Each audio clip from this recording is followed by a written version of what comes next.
that we should, be in communion with each other and be understanding.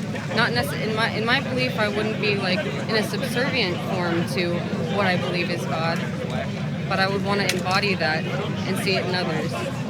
Okay, Yeah. I can understand and appreciate. I can understand and appreciate. So can I appreciate your the feeling towards other human beings or other form of creation in which the empathy, the compassion, the kindness that you are talking about, connectiveness and so on. Now that element is common to most of people that talk about religion or spirituality or some kind of belief system or ideology. It's very, very common because human beings want to share this similarity of their understanding because it's in our psyche. It's something hardwired within us anyway. This is what we believe. God has instilled within us this natural disposition in which that we know what truth is, we know what justice is, and so on. The only thing that I would say the difference between your particular understanding of belief system or reality to ours is we are not an expression of our Creator, we are a creation of our Creator. At one point we didn't exist. Okay? The Creator only existed and Creator brought us into existence. The fact that He brought us into existence, we were already subservient to Him in every shape and every way and every way. Because my life is totally dependent on God bringing me into existence and giving me life. So I'm grateful to God already for my life. So it's not like I'm equal to God or God is equal to me. No, I'm already subservient because I didn't have life. Imagine now, to give you a very mundane example. I was in an accident in a hospital, needed blood. You gave me blood, right? And I regained consciousness and I realized this is what you've done. I could have died without blood or with blood loss. You saved my life. So I should be grateful to you. So I'm already in debt to you. I'm already in debt. I'm not equal to you anymore. I'm in debt because you saved my life. And I'm grateful. My response to you should be one of gratitude and thankfulness.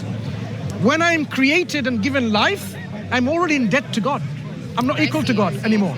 Yeah? So not only He's given me life, He's given me all the other faculties to enjoy life, to express my love and all the things that we just discussed about, how human fraternity and unity and brotherhood and sisterhood, this is God instilled within us to operate in this life. So I'm thankful. I should be thankful to God. So in this sense, Islam says, God is our Lord. Lord is someone who created us, fashioned us, and guides us and looks after us in a way. Okay? In Surah Al-A'la, okay? Bismillahirrahmanirrahim. Sabbih isma rabbikal a'la alladhi khalaqa fasawa walladhi qaddara fahada. So God is the one who, fashioned us and guides us and so on. So we, in that perspective, is already a form of creation who can never consider equality with God. Never. Because I would have been non-existent if God didn't bring me life. I would now fall dead if I'm not able to breathe in oxygen. If I don't drink enough water, I will die. So I'm so much in debt to God. If I were to count the blessings that God has given me, I would not be able to count His blessings. Even my heartbeat, if I were to thank God for every single heartbeat, I would never be able to do so. Because even before I was born, I had heartbeat in the womb of my mother. And I had heartbeats which I had to go back and which I could not to be thankful of. So we cannot be enough grateful and thankful to God for what He's given us. So the idea of, we are all equal in the sight of God, share and celebrate this unity and spirituality is actually not in real sense positioned correctly. Our position should be one of understanding who we are to who God is. You and I will pass away one day. We will die, for sure. Whether you are spiritually highly enough or not, we know our physical bodies will disintegrate and we will die. Our souls may live on, but they would still need, if you believe, to live forever, for example, some kind of physical means or in a spiritual means and so on. We believe our souls that has been created will live even to the next life, but again dependent on God. God is ultimately the one who is in owner of it, controller of it. That's why we say he is the Malik of Yawmiddin, the owner of the Day of Judgment, in which every soul that has been brought into this existence has to account for their deeds and their belief. Whether the things that you expressed, were you good to others or were you not? And there are people who are not. They kill, they rape, they torture, they oppress, they steal. And these people, if they don't mend themselves, if they don't rectify themselves, and they live their life and they die, that's not justice. Nope. So there will be a day of judgment, we believe in Islam, in which everyone will account for their actions and their belief, and based on that, there will be a place of paradise or hell. Hell, place of torment and suffering, which they made themselves deserve it by disobeying God's commands and His prohibitions. God doesn't prohibit things which are good. God doesn't ask us to do something, command us to do something evil. God commands all that is good. Prohibits that something's bad for us. So even from a common sense perspective, people should have followed it.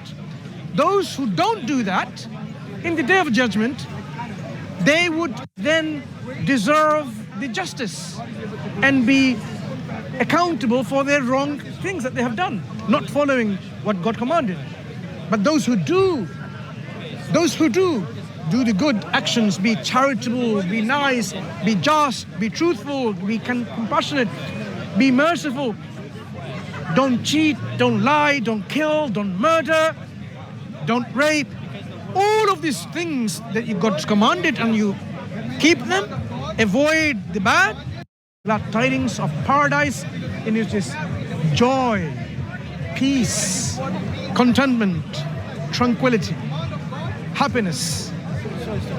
This is what we are aiming for. We are aiming for, in this life, happiness and well-being. But the highest form of our aim should be not only happiness in this life. We say, رَبَّنَا آتِنَا فِي الدُّنْيَا حَسَنَةً وَفِي الْآخِرَةِ حَسَنَةً. Oh God, our Lord, give us the good in this life as well as the hereafter. Because hereafter is the ultimate abode in which there is life forever. This life is only a momentary life. I have a question. Do you believe that if you were to pass on to the next life, if you've died but your spirit lives on, do you think that you'd come back as a human being or a different form of being? For Sure. example, it could be an animal or a plant, but it could also be maybe somewhere out in the universe there could be another species of being that lives out there. Do you think you could be reincarnated into a completely different Sure. being? We do not believe in reincarnation. We do not believe in reincarnation. We believe there is one life, and then there is a next life, and that's it. There is no cycle of birth and death. Because that whole idea of cycle and birth, even philosophically, it's not very coherent. Because think about it. You reincarnate into something good because of your previous actions, or into bad because of your previous actions. What about children that, like, a 4-year-old boy who knows the entire life story of someone that he's never known or met before, but can still recall memories and stories about a past life that they have experienced? And a 4-year-old child wouldn't lie, but there's many of these experiences documented as if they can pull from a consciousness of a previous life, or perhaps if they're connected in some way. They might even have the same physical attributes or characteristics. So that's why I think a lot of people do believe in reincarnation, because there's that aspect that there are many, many stories of this happening. So part of me wants to believe, and does believe, that reincarnation in some form does exist. Maybe that soul had a tragic end to the life and didn't get to complete what they might have been meant to complete in that lifetime, and then they came back. I feel like I've heard so many stories like this that it's hard for me to believe that we just have this one earthly experience. I believe that we're spiritual beings having a human experience, and this is one of the greatest tests. This is one of the greatest tests for our spirits, our eternal spirit, to transcend, to be in a place of bliss forever. So I think that maybe there might be more than one tribe for some people.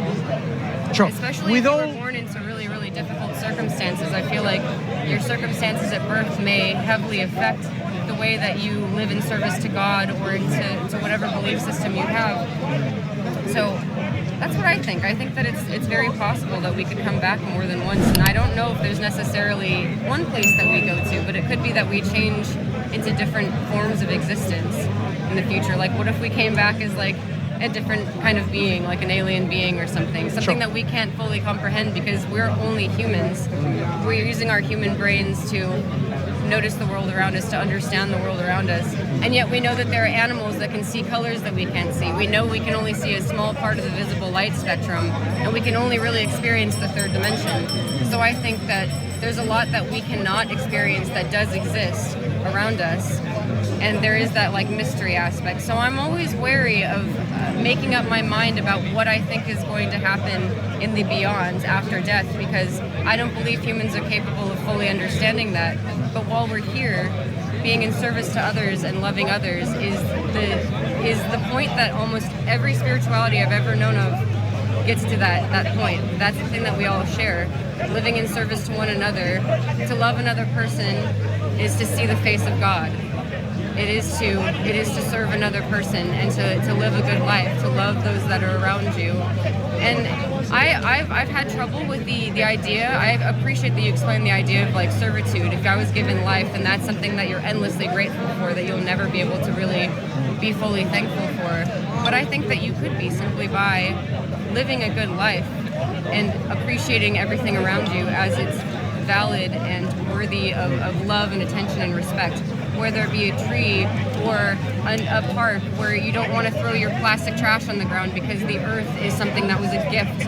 It wasn't something that was, if we were created and put here on this earth, the earth is something we should be preserving and loving as much as another person. And that's where I think it's more of a holistic thing. I don't find myself in prayer to a single being, but I do find myself in presence and calm and relationship to the things that are around me, the things and the people that are around me.